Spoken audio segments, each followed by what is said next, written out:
Hello, my friends. So this is game 2. This is right after the first game, the previous battle report I put up, where the vampires made quick work of the ogres. I was talking to my brother-in-law after it, and we were kind of going over what happened, what he liked, what he didn't, and he really didn't like the ogres. He's like, yeah, they didn't do anything. I don't know. And I tried to convince him right there. I said, the ogres are great. You made some mistakes and you had some bad luck, but let's try again. So we re-racked them. It was just awesome. It's about midnight, 12:30 at this time. We're like, screw it, let's do another game. So he made a couple quick changes to his list. I basically kept mine the same, and we're going late into the night Warhammer, baby. So we stripped off, if you saw the previous battle report, saw there was a river in the middle. We just scooted it to the side. Got a little bit of terrain, but we both wanted to go at each other. So this is what the board looks like. You can tell I was going for a little bit of trickery deployment. You can see there, had zombies off to the side. Nah, he didn't fall for it. So this is just basically how the board looks from his perspective, looking onto the vampires. So I've got my spirit host, my zombies, second group of 30 zombies, dire wolves. Then I've got my hex wraiths in the woods there, fell bats right behind my horde of ghouls, Strigoi Ghoul King, level 4 necro, and my level 1 of necro is not death this time. He's on the lore vampires. In the previous game, I just needed more vampire spells to cast to trigger that corpse card. So that's what he's rocking with. Then I got the Mortis Engine behind, turned sideways like a jerk. Then my horde of Great Weapon Graveguard with a White King BSB rocking the Night Shroud in there. So infantry, let's go. So you can see, look at that, a Saber Tusk. He actually has 2 Saber Tusks.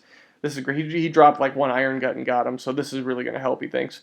3 Mournfang. Then he's got his first group of guts. He ended up throwing his Slaughtermaster BSB in there. His Butcher level 1 is not in there. That's a typo. But he ended up throwing his BSB and his General in there because of where I deployed my guys.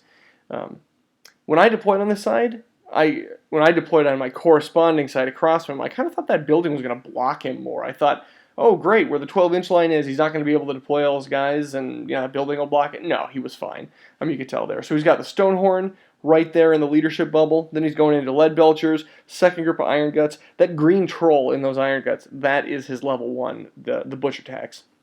Iron Blaster behind him, Lead Belchers, and a second Saber Tusk. So, I mean, he's spread out, but he's way more compressed than he was before, and he's got the Stonehorn right where he wants him. And I'm thinking, I'm thinking, Jesus, look at that. I'm not going to be able to crack that nut. This is definitely going to be one he's going to win. I'm looking down that line, and I'm thinking, I got nothing. So my level 4 knows Hellish Vigor, Van Hells, Invocation, and Raise Dead, and I've just got Invocation on my Strigoi Ghoul King and my other level 1. So we're just healing, baby. Here's what the map looks like, and it's time to run at each other. So Ogres get turn 1. He moves everyone forward, but not a ton. He doesn't want to make easy charges for me, and then he moves his Mournfang out and angles them, so hopefully it'll kind of get in the way. And I see that right away, the mistake he's made, but you'll see in a second. Then on this flank, he just moves everyone up. It's pretty standard. Go to Magic. He has Gret's Sickle now. He moved a couple points around, so that's going to give him... he takes 1 wound on his unit. At the end of the phase V roll, Snake Eyes, his caster dies, but that never happens. But it does give him a +2 to cast, so he's going to use this for all it's worth. First off, he does a 2-die Flock of Doom at my Hex Wraiths, and it takes 3 of my dice to dispel it, and I do, so the Hex Wraiths are fine. Second blue line shows the juiced up Curse of Anra here. A juiced up Amber Spear on the Mortis Engine. And so I used my Dispel Scroll on that. He rolled 4 dice. He was level 6 to cast, basically, because of the sickle. I had to use the Dispel Scroll, and I don't regret it. Then he throws 2 dice of Curse of Honor here. As you can see the card there at my Lord's unit, and I let it go. I didn't have any chance of dispelling it, even if I had dice left, and I'll just not run up with them. I'll run up with everything else. So those guys will just have to do normal movement. Go to shooting. Lead Belchers shoot the dogs. 10 shots. Only get 1 hit and 1 wound. The cannon shoots at the corpse cart in the Mortis Engine. Rolls a 1 to wound the corpse cart, but it keeps going because it's not a monstrous thing. Hits the Mortis Engine, and I ended up making my regen save. So thankfully, it's not dead on turn 1. These Lead Belchers shoot the zombies. 10 shots, 4 hits, and 3 dead. So it's vampire counts, turn 1. My spirit host makes a long charge into the dog, and I just move up with the zombies. Over here, these zombies move up as well. And here we go, baby. I have to go for it. I look down the line, I see there's that weirding well there, and he'd moved up his dog, you can see on the left. I needed a 10 or an 11 with the Graveguard to get in. I think it might have been a 10. And I said, you know what? Screw it. I'm going for it. This is one of those classic situations where it doesn't hurt me if I fail, because I don't care if I fall. But if I make it, I can get in on the overrun and hit him. So he had said what was happening when he angled that. He didn't expect the Graveguard to come up. And because I could, I could hit where I wanted as long as I was maximizing, I just angled way out. So now when I blow through that dog, I've got a really good shot, like 50-50 at getting into those Mournfang. And I want that. I don't want the Mournfang hitting me, obviously. So I'm doing the same thing he did last time. I'm doing that 50-50 gamble. It's if I need 7, it's 50-50 on those 2d6. I'm taking the gamble to get into the Mournfang. And if he hits me, well, he hits me. But it's just so juicy, I got to try. So I'm going to hit the Mournfang, go right through it. All the other stuff that's happening, the arrows you can see, I just move up with my Lord, because remember he's Curse of Honor here, to move the dogs up. They're able to march, and they go flying up to chaff up his Lord. Now his Lord's not going to be able to, hopefully, be able to swing in, and I went literally as far as I could go. I don't know at this point if I'm successfully blocking the flank. It completely depends on where those Graveguard end up and all that. But maybe I'm blocking it from the Stonehorn getting in on them, and so I bring the Hex Wraiths up as well. I bring the Bats up as well. The Bats are going to guard the flank of the Hex Wraiths. That's about the best I can do with the movement I got, and I feel pretty damn good about it. Now, if everything goes well in the Magic phase, I'll get a Van Hells off, and I'll just correct everything. But, yeah, we'll see. So then, yeah, we do go to the Magic phase. It's 7 dice to 5. I throw 6 dice at Bubble Van Hells because I want the rerolls, and I want the movement, and I don't get double 6s, so he uses his Dispel Scroll, and that is one hell of a good use of that scroll. So, close combat, I blow through the dog, pick up my dice, roll 7, and get in exactly what I wanted. And I'm actually feeling bad at this point, because treating it like a charge of maximizing, I know I can see exactly what's happening as I'm moving him in here. 1, I'm going to blow through those Mournfang. Like, this is what I want. Even if I roll poorly, that's who I want in combat with him. 2, yes, I've got a flank charge I'm looking at there from his Iron Guts, but I could tell as I was moving him up that the dogs are going to block. It doesn't look like they block, but what happens is he can't back up, so he can't actually, like, with his 90 degrees, he can't fit in with that big frickin' 4x3 unit to get into the flank. He just can't do it. The dogs made it. I'm so happy about that. So, everything's turning up Millhouse. I guess it's just another pick of how it ends up. You can see if the dogs weren't there, he'd have a beautiful flank charge, and I'd be hurting. I still might do it. The Spirit Host chases away the dog, but doesn't run him down, and you can see him screaming, "Get the hell off my lawn!" Go to Ogre's turn 2, and the best way through here is just, he kind of talked about it for a while and agonized, and the best way was just to try to get through this chaff of combat res. So he charges in on the dogs and maximizes as best he can with the movement. You can tell he's kind of a big guy, but this way he's hitting it and will overrun and hit into the front of the Hex Wraiths. And when he kills the dogs and overruns, he won't be able to close the door to the Hex Wraiths all the way, all close to him. But he's going to back up his Iron Guts, so that actually will enable him to do that as well. Here's a picture of the angle. You can see if you go straight forward, he'll hit the Hex Wraiths, and combat res will probably be awful. For me, you can see the Iron Guts backed up there, so now he'll be able to. The Iron Guts want to see, they don't want to give. If the worst happens there, he doesn't want me, overrunning and then turning around. So this way he can keep an eye on me. He can throw some spells over there. But also he's using his Slaughter Masters in there so he can throw some magic missiles out. He's got the Arc of Visibility so he can see the dudes he wants to cast spells at. Lead Belchers, they're just not putting up with this bat chaff shit. And so they move up. They're going to blow them away. The Iron Guts and the second group of Iron Guts with a level 1 in it, what did they do? They just moved up so that they could stop me from getting, I guess, a meaningful flank charge on the Lead Belchers. He couldn't. I think he was at his max movement. I can't quite remember. But looking at this now, I can get in on them if I make a decent charge, but only like corner to corner. So he's doing what he can, and then he could just come in my flank. So I wouldn't really be able to chaff him up too much. I don't think. I'll try anyway, but his dog continues to flee, and his Lead Belchers move up to shoot these zombies. Magic is great for me here. This is just awesome. So he uses Grut Sickle and throws 2 dice at Flock of Doom on the Hex Wraiths, and I let it go because I'm not really too worried about it. I'm already thinking those Hex Wraiths are dead. He gets a bunch of hits but only gets 2 wounds. And we look down, those 2 wounds, I pull off the side, he's not going to hit me on the overrun anymore. I mean, it's going to be really close. So we keep it where it is. We're going to look later, but it looks like he's not going to hit me. So that's amazing and totally unexpected on both of our sides. Like, I cannot claim strategy there. He throws 3 dice of Curse of Honor here in the Graveguard, and I know he's got 2 spells of meaning here. He's got, I think I have 4 dice in my hand, and he's got 6 dice. So he's going to throw 3 at Curse of Honor here on the Graveguard, just to get the -1 to hit. It'd be nice with their Dangerous Terrain, but it's just for the -1 to hit. Or he'll throw 3 dice, or I guess, and he'll throw 3 dice at Wissen's Wild Form on the Mournfang. And I'm thinking about it and agonizing, and I decide ultimately that I would rather have the Curse of Honor here stopped. I'd rather deal with the extra strength and toughness on the Mournfang because of a couple reasons. One, I'm going to have great weapons anyway, so I'm hitting pretty well. And I have the Night Shroud, which is going to stop him from hitting back, at least on my BSB, too hard. And I don't want that -1 to hit. And I also, if I do break him, I don't want to take a bunch of casualties overrunning. So I don't know if it was the right call, but I decide. So I throw my 4 dice. I stop the Curse of Honor here, but he's able to get off Wissen's Wild Form on the Mournfang. So I let that, obviously had to pick one. Not sure if it was the right call, but that was a call I made.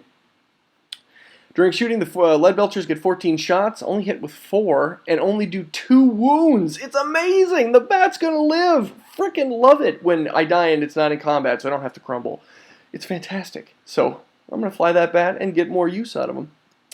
The Lead Belchers shoot the zombies, 18 frickin' shots. He throws 3 6s.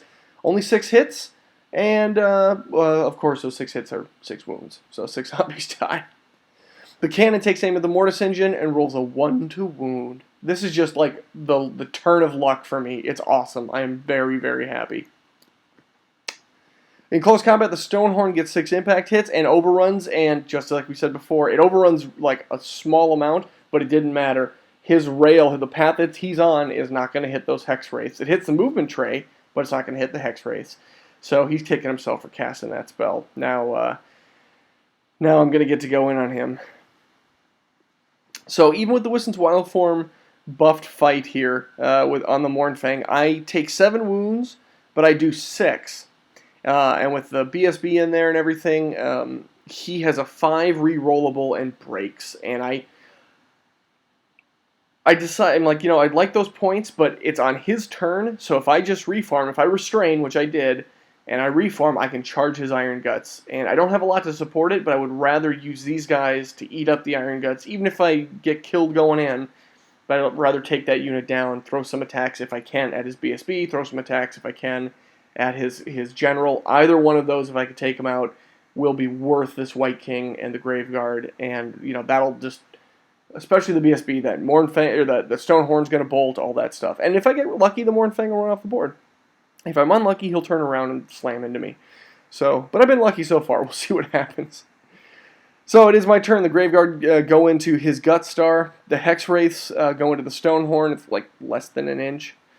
I move the Mortis Engine and the Corpse Cart around the forest, kind of forgetting that the Mortis Engine can just go through the forest as it's ethereal. I don't have to worry about dangerous terrain on that one. And so I foolishly move it out of range of my Necromancer like an idiot. So I just will have like 1 turn here where I don't get the +2 from it. It is pulsing out regen and not really causing any issues or misfiring or anything like that. The zombies move into the flank of the Lead Belchers, just on the corner. They charge up, like we said, but I mean, I'm not going to be there long. I have a plan. It's on here, but I have a plan. You'll see it in a second. On this side, I bring my Spirit Host back just to threaten the back of those Lead Belchers, and I fail a charge with the zombies. Why not try to charge? I'm not in the General's bubble, but I fail it. And so here's my plan. I am able to fly march my bat. I don't even think I needed it, actually. He just flies up and over. It's within the 10. And what I do is I place him right here, like a complete dick. And so what happens is, I placed him perfectly so that if he wants to charge the zombies, he can't, because he can't close the door, and I can't close the door to him. The bat's in the way. If he wants to charge the bat, 1, he'll have to charge it in the front. 2, he's going to hit the zombies before he hits me. So he can't complete a charge to either of them. and it's freaking brilliant. He cannot charge that thing in the flank and just wheel back, kind of do that like back pivot in. It's just one of those weird things with 8th edition and movement that I honestly hate doing that stuff, but screw it, I'm taking it. I'm going to be a dick. We go to Magic Phase. It's 3 dice to 2. I was really hoping for a nice Magic Phase, but I throw Bubble Van Hells, get it off, even without the Mortis engine around. I don't have a picture, but you can see, obviously, I don't have a picture of all the movement. The chaff moved around just a little bit. Honestly, just the Mortis engine moved up, and I did the Van Hells for the rerolls on the Gutstar. I scream at the Stonehorn with the Mortis engine now, and it doesn't do anything. In close combat, it's a bloodbath, a frickin' bloodbath. 17 wounds to 17 wounds. I mean, it was just amazing.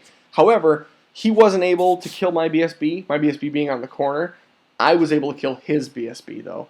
So that was pretty frickin' great. And he's not going to get his rerolls, all that great stuff.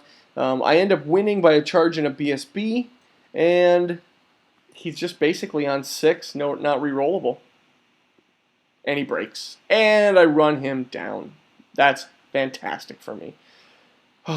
Just suddenly, I feel like all the chances I was taking are just coming up in my favor. And I kind of feel bad because it's like the second game my brother-in-law's ever played with the Ogres. But he's taking it like a champ. He's a fantastic guy to play Warhammer with. He's being great. And we're going to keep going. He's not giving up or anything. He wants to see what these guys can do. So we got Ogres turn 3. His Iron Blaster doesn't need to shoot at anyone anymore. Charges into the Horde of Graveguard, and I'm like, oh god, that's going to be some combat res and impact hits. I'm not happy about that, but those guys could be done. I have the arrow showing that his Mournfang rallied, but I think I just pointed it the wrong way, because he did not. He ran off the board. So I got the points there. Feel pretty awesome about it. The Leadbelchers turn to shoot the bat, and they're basically like, yeah, the other Leadbelchers failed. We're not going to fail. And believe it or not, the freaking dog rallies. I guess he has to get some good luck every once in a while, so his dog's going to rally, and maybe it'll get back in the game. During Magic, it's 3 dice to 2. He only has the level 1 caster, and he has the Stubborn spell, and he tries to get Stubborn on the Stonehorn. Remember, he's flanked right now. I was able to dispel it by 1. During shooting, his Leadbelchers don't fail. They kill the bat. In close combat, he gets 3 kills on impact hits, but I get the benefit of the Night Shroud because my BSB is in base contact, so he's not able to hurt me, basically, even on the Graveguard. I'm taking all the weight, away all the strength. I land 2 wounds on him from my BSB. My Graveguard miss, but it's a tie, and I have a Musician, so I win, and he sticks. So I reform to be in a totally ineffective Horde. To go from an ineffective Horde formation to at least 1 rank. He kills some more zombies, wins, and reforms. You can kind of see on the right there. I don't land anything with my hex rates, but the horses actually land 2 frickin' wounds. Can you believe it? So with a flank and 2 wounds, he's on a 4, not rerollable, and he sticks. He makes it. Oh, this is great Warhammer. We're laughing about it. Vampire Count turn 3. I move my Mortis engine up so that I can scream. I decide I'm either going to do one or the other. I decide to scream at the, what the hell is that thing called? The Iron Blaster. So I think I can actually scream at whoever I want at that point there, but I move it up. Move the Corpse card up, but I'm not throwing that into combat. The Stonehorn can't hit the hex rates. I'm not giving him a target to hit. No frickin' way. During Magic, I'm not really sure if I got anything off. I don't have it written down. But during shooting, I scream and destroy the Iron Blaster with a nice big roll. So that's very nice. My Graveguard will reform when we get to combat. In close combat, I do no wounds to him with the hex wraiths, but he breaks because he's flanked.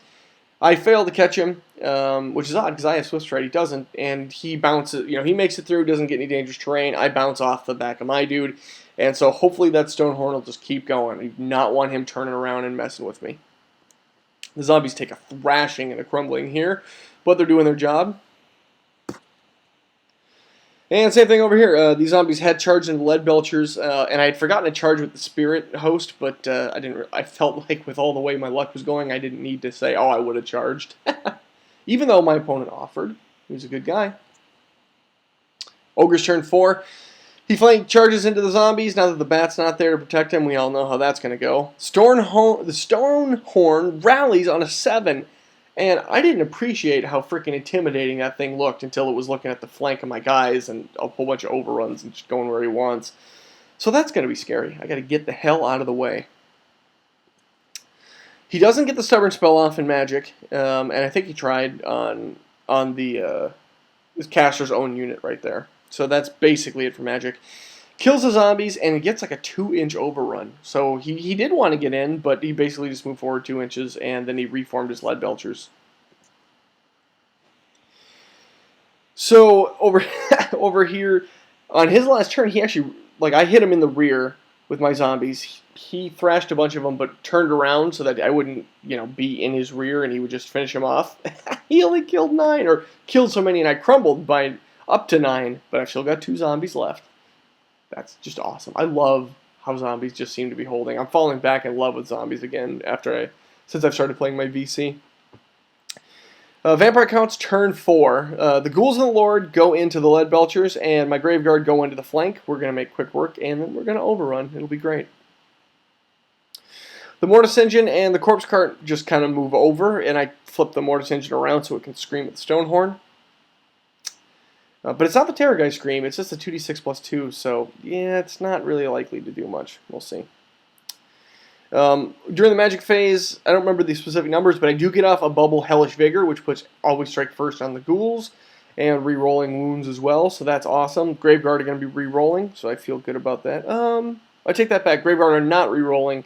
There's just no... I wonder why I chose Hellish Vigor. I don't remember my thinking process. I do know it was about 3 in the morning at this time, but I don't think that the corpse cart... I might have just bubbled Hellish Vigor just so I could get the rerolls on the Graveguard, but he might have stopped. He might have stopped Van Hels. Rerolling hits would have been way better. So he might have stopped that one, and then I just decided to bubble the other one. But it did go off, so I do have always strike first on the ghouls. The Hex Wraiths... Oh yeah, the Hex Wraiths moved through them. This might be the first or second time I've ever used their Spirit Strider thing. This was back in the movement phase, but they moved through them, and 3 Hex Wraiths did 2 wounds, so that was pretty awesome. So now he's only sitting on, what did he have, 2 wounds left? 1? I don't actually remember how many wounds Stonehorn has, but I'll take it. I overrun into the Iron Guts, as you expected, with both groups. This is a picture after I moved my Lord over at the beginning of combat, technically, I'm saying this is my turn, but he's going to move over beforehand and just slice guys up. Ogre's turn 5, after beating the zombies reforming, these guys charge the Spirit Host, so he'll be gone. Stonehorn goes into the Mortis Engine. I couldn't really get away very much with only, non-charge movement, so he's coming in, and yeah, that thing's not ethereal, so this is going to be painful. During Magic Phase, he gets Spine Marrow off on his guys, so I've got to kill them all to a man, because he's probably going to stick with being stubborn. I took 1 wound from him in close combat only. He hit a bunch, but I regened a bunch, which is awesome because it's like, 3d3 impact hits, and then he had his dude up top. I only took 1 wound. He had a charge and a wound, so I would have crumbled up to 3 wounds, but my BSB's nearby, which mitigated that. So I'm only sitting on 2 wounds. I got 3 left, and hopefully I can finish him off in my turn. I frickin' went to town, man. My Vampire Lord swung for the fences, my BSB was in there swinging, and the BSB was taking the strength away from the Iron Guts, who could actually hit back, because he was just like in that perfect spot with his Night Shroud, so they were just on strength 4. I don't think my ghouls took any wounds. I think I lost 2 Graveguard and did 15 wounds, so he stuck with stubborn, but the blender just went off, I tell you what. Vampire counts turn 5. The Hex Wraiths charge in. I get Bubble Invocation to heck off and heal up 2 Hex Wraiths, which is pretty great. I don't know why that dice isn't removed. My Mortis Engine is healed. I scream during the shooting phase and end up rolling 11 and just blow 6 wounds on him. So we don't even go to combat before the Stonehorn dies. That's great. Over here, I chop up the rest. They're all totally dead to a man, and that's the end of the game. Game over, man. It was about 4 in the morning when we finished. We were mentally tired, but it was one of those games that was just really fun to play, and at least from my perspective, my brother-in-law stuck it out and wanted to see what these guys could do, and hopefully he likes them a little more. I'm telling you, man, there's some great things in that Ogre army, and I just had I just had the good luck. I had the great fortune of rolling high and getting those Graveguard right where I wanted them on turn 1. After that, I mean, I could barely even get my Lord into combat. I just had the right stuff going on. I had the right chaff moving around. Just it all went in my favor. It was just some good stuff. So I think he did a much better showing this time. I think even in list building, he realized, oh, I get a little more magic out of the Gret Sickle, drop an Ogre, take a couple of Mournfang because they're the greatest chaff ever, and yeah, I mean he's still rocking the Stonehorn, and he's still got not the hardest list in the world, but it's still pretty great. So hopefully he had a good time. I know I did, and hopefully he's got a little bit more love for the Ogres because they are pretty great. They're just pretty awesome. Anyway, that's the show. Thanks for watching, guys.